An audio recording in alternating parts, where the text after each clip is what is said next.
I kinda hope this is the only movie that'll be released on Apple TV Plus before theaters open again. I used my 7-day free trial for the sole purpose of finally getting out another review.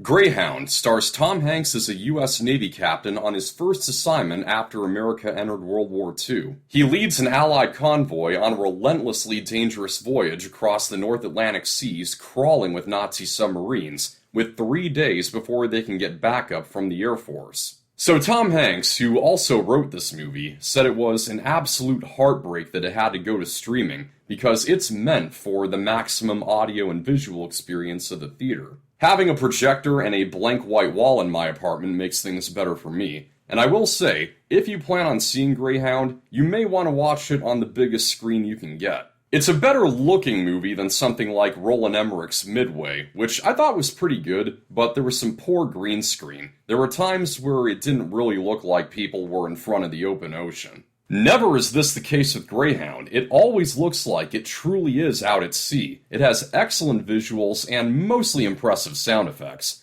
There were a few times where I could almost feel the bullets and artillery shells flying past me. Though there is one glaring error in the sound editing. As the ship's crew is laying fallen allies to rest in the sea, they fire off a gun salute, but on one of the shots, you hear the bang about a full second before they actually fire.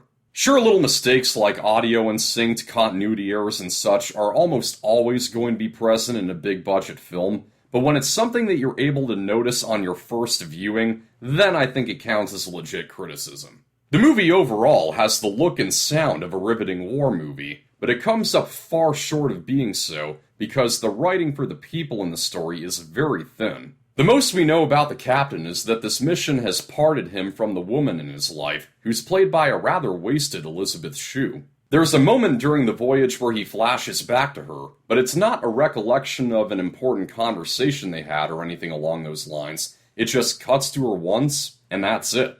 In fact, whenever these soldiers start to talk, it's always less than a minute before they get called back to their stations, which to be fair may be to show how high the stakes are, that they hardly have any time to rest. So with that, the movie does keep up a consistent sense of urgency, but at the cost of compelling people for you to care about. Now I thought to myself, why am I critical of the lack of characterization in this movie more so than I was of that in Dunkirk? And the reason is that Dunkirk captured the complexity of the event, which made for enough to anchor the action.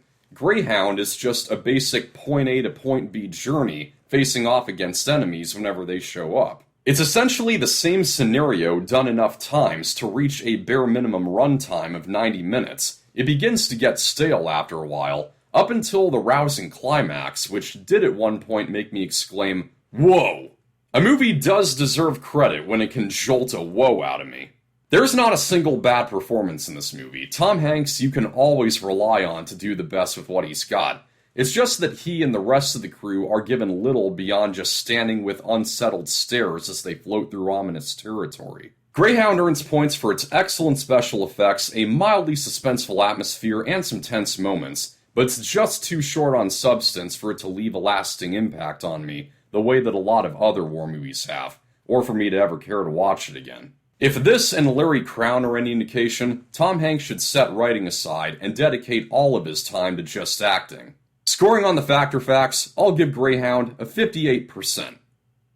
That's a wrap, thank you for watching, I hope you found this review helpful. Like and share, subscribe for more. This is Pop Culture, I'm Alex Pop.